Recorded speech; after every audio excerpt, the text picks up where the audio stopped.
It's almost 1 o'clock in the morning. Got to put this clip up. It plays for 54 minutes. I'll probably do this in a couple of parts. Depends on what I hear. Joe Rogan calls out Charlie Kirk's widow live. The truth he revealed will shock you. So let's have a listen. Again, this will probably be done in 2 or 3 parts. Depends on what I hear. But you'll have it if I post only part of it to watch through its entirety. Fuck.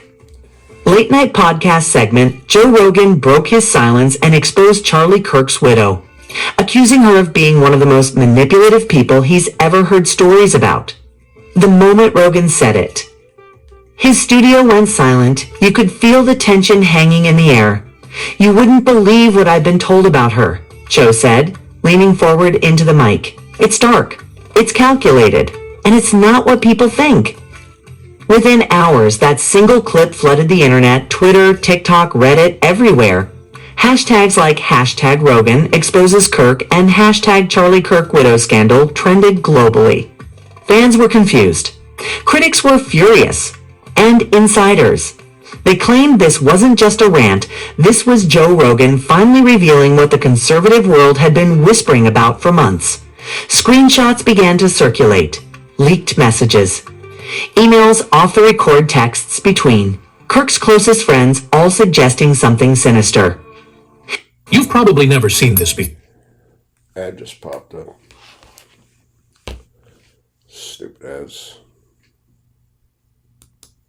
But his widow had allegedly been covering up shocking secrets about Charlie's final months, manipulating media narratives and silencing anyone who tried to speak out. And now, Joe Rogan, the one voice too big to censor, had decided to say the quiet part out loud. But what no one expected was what came next. Because within 24 hours of that episode dropping, Rogan's producers received a legal warning. Right as a mysterious insider leaked new files, and those files contained details about the widow that could destroy everything she's built since Charlie's death. This isn't just another podcast controversy. This is a career-ending revelation, and Rogan just lit the fuse by the time Joe Rogan's latest episode hit Spotify. No one was ready for the chaos it would unleash. It started as a casual discussion, a deep dive into media manipulation and political branding, but by the 40-minute mark, things had taken a jaw-dropping turn. Rogan leaned into the mic, lowered his voice, and dropped a bombshell that would dominate headlines for days. You know who nobody's talking about? Charlie Kirk's widow. There's some real darkness there, man. The stuff people have been telling me it's bad. The second he said it, Jamie looked up from his laptop in shock.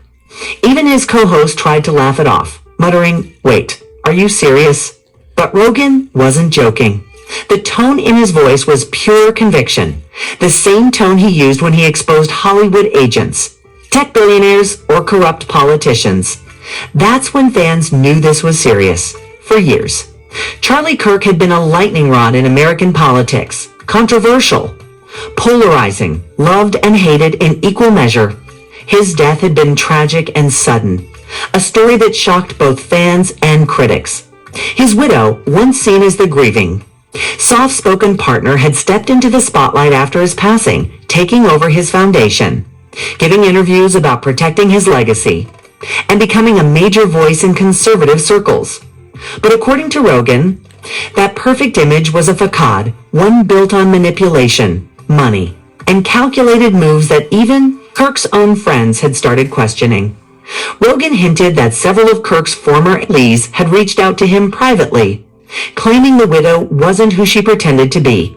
He described one source, a close friend of the family, who said that within weeks of Charlie's funeral, she had allegedly started reorganizing the finances of his foundation, cutting off longtime donors, and rewriting history to make herself the face of the movement.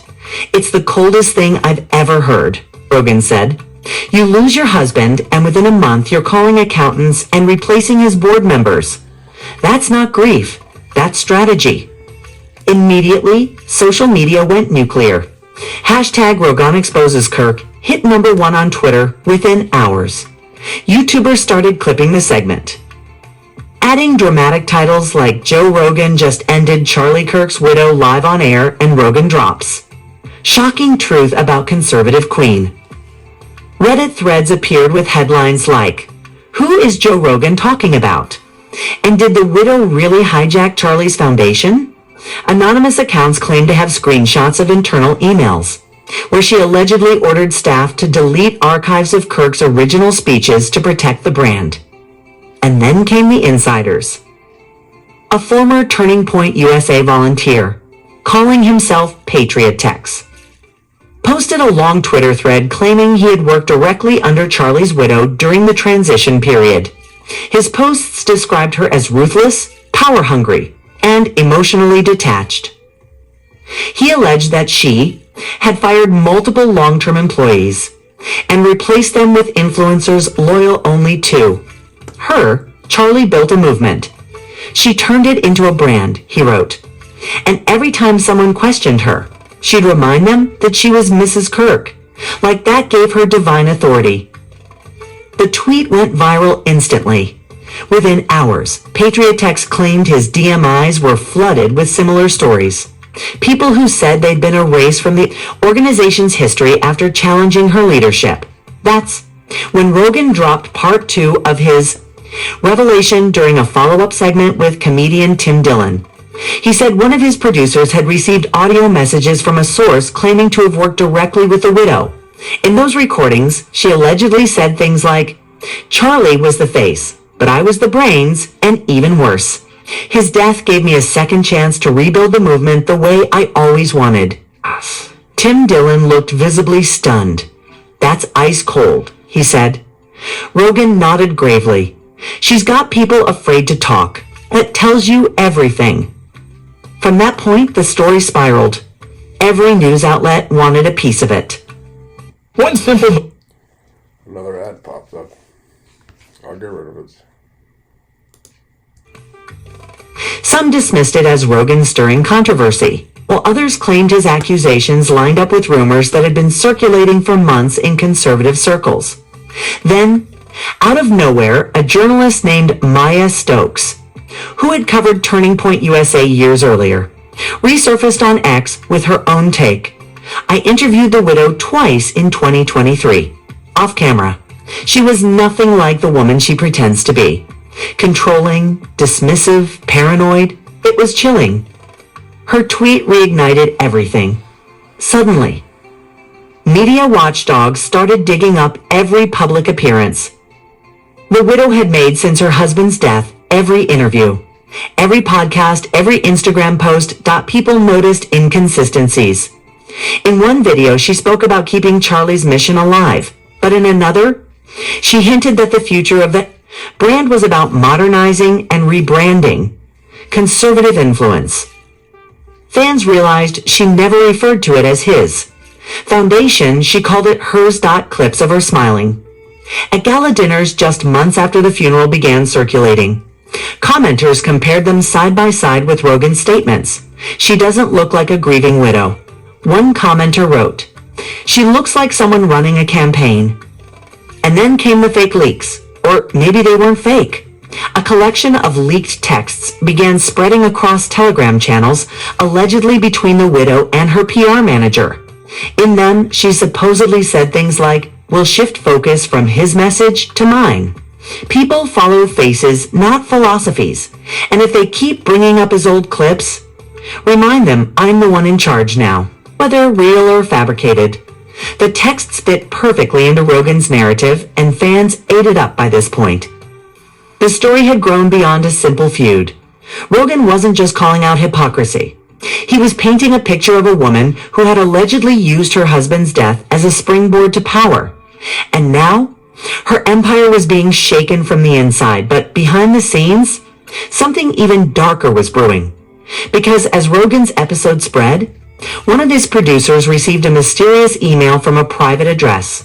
The subject line read, "You're not ready for what's next." The body of the message contained a single attachment, a file labeled Kirk_truth_audio_1.mp4.n, according to insiders close to Rogan's team. That file allegedly contained audio of the widow herself, saying things that would shatter her public image forever. But before Rogan could release it, something strange happened. Spotify quietly pulled the episode from trending lists. Clips disappeared from YouTube for copyright violations. And Rogan himself hinted on Twitter, "They're trying to shut this down. But we're not done yet."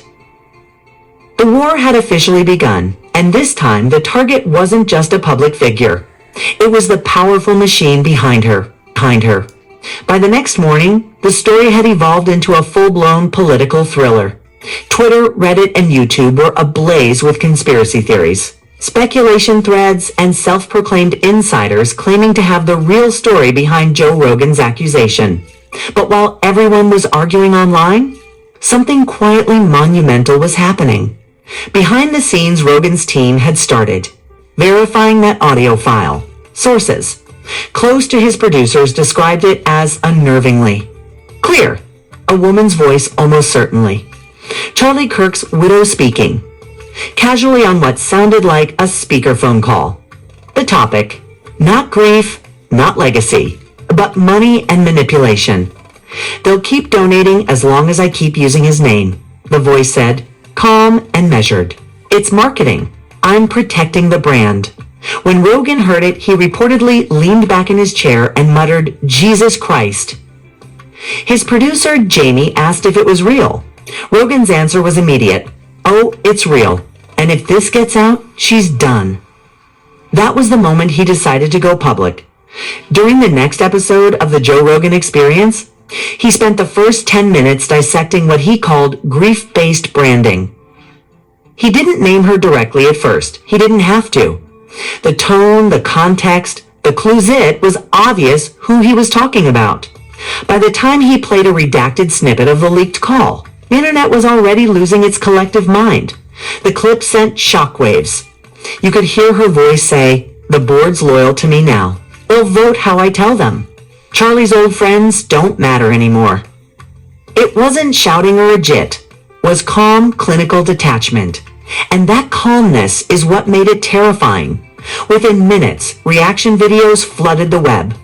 One TikTok creator posted side-by-side clips of the audio and footage of the widow giving a charity speech. The comments section exploded. "That's the same voice. She out here turning grief into a business model." Joe Rogan really just ended another career live on air. But that's when things took a darker turn, because hours after Rogan's clip went viral, his producer Jamie noticed something unusual. His inbox flooded with hundreds of copyright claims, all from different email addresses, each demanding the episode be removed for privacy reasons. But when Spotify's legal team looked into it, every single address traced back to one IP registered under Kirk Media Holdings, the company owned by Charlie Kirk's widow. In other words, someone was trying to scrub the internet clean. Rogan wasn't having it. He went live on Instagram that night holding a cigar, his tone firm but eerily calm. "If you try to silence me, it just proves I'm right," he said. "You can threaten, you can flag, you can send lawyers, but I'm not scared of the truth." That line became iconic. Within hours, fans turned it into a meme, plastered it across t-shirts, and posted it under every conservative influencer's page. The war between Rogan Nation and Kirk loyalists had officially begun. Then came the first twist. A journalist from the Daily Ledger claimed that the leaked audio Rogan played wasn't the only recording in existence. According to her anonymous source, someone inside the foundation, the widow had been secretly recorded multiple times, discussing how to rebrand Charlie's message and reallocate donor funds for future influence projects. Translation. This is my favorite. Another ad popped up. Money was moving in suspicious directions. One particularly damning excerpt read, "People think they're donating to his vision, but his vision doesn't make money anymore. Mine does." The implications were explosive. Was she embezzling from her late husband's foundation? Was she using his name to funnel donations into private accounts? Or was this just a brutal, cynical rebrand of a political empire that refused to die with its founder? Rogan doubled down. On his next episode, he went even harder. "I'm not saying she broke the law," he said, his tone cutting like a knife. "But if half of what I've seen is true, it's disgusting. It's not grief, it's greed dressed up as legacy." That's when the backlash machine activated. A sudden wave of hit pieces flooded mainstream outlets. Rolling Stone ran a headline calling Rogan's claims dangerous speculation. The New York Post published a puff piece defending the widow as a strong woman carrying her husband's torch. Meanwhile, anonymous Twitter bots flooded Rogan's mentions, calling him sexist, obsessed, unhinged.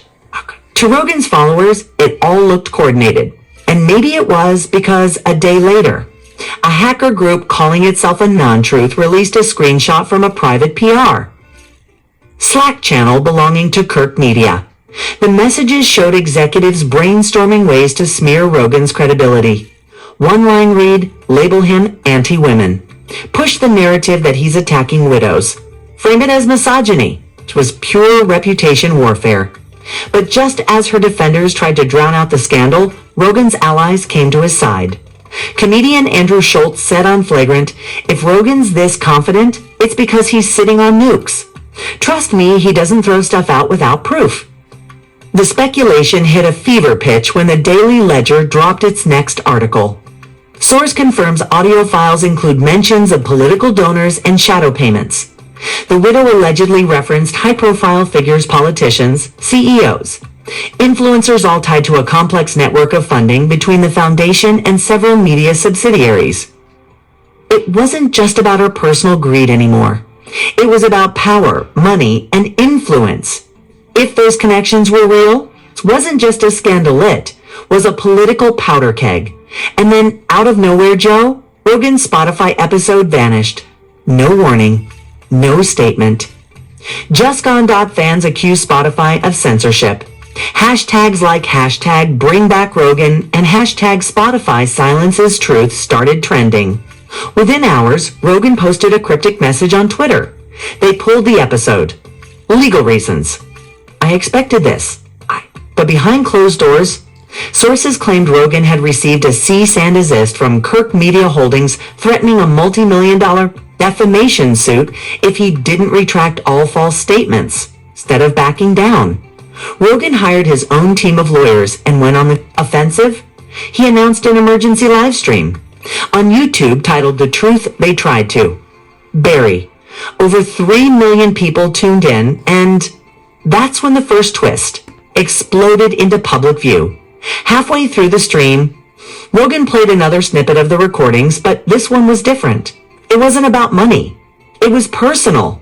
He was losing relevance, the widow's voice said. He built the platform, but I was the message. His death just made people finally listen. The room went silent. Rogan exhaled, stared into the camera, and said quietly, "That's all you need to hear." It was the clip that broke the internet. Twitter erupted in disbelief. TikTokers cried on camera. Conservative pundits scrambled to distance themselves from her. Donations to the foundation plummeted overnight. But in the middle of the chaos, a new detail emerged, something nobody expected.